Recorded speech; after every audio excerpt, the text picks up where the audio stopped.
How to adjust CNC system to 485 absolute machine tool. Step 1. Connect power supply.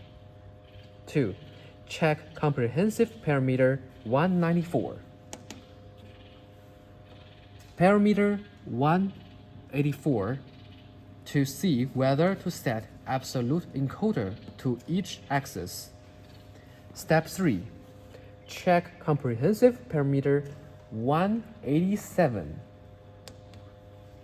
Parameter 187 to see whether the soft limit is valid. Set the electronic gear ratio of each axis and set the direction signal of the motor of each axis.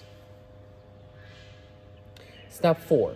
Set the value of comprehensive parameter 195, 196, 197 and absolute encoder 198 according to the driver parameter.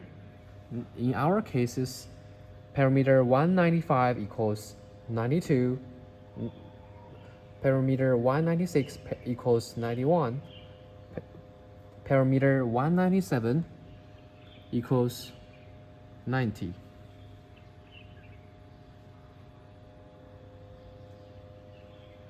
Step 5.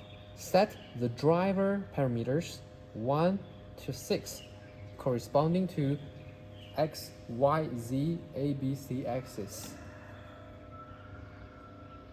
好，这上半部。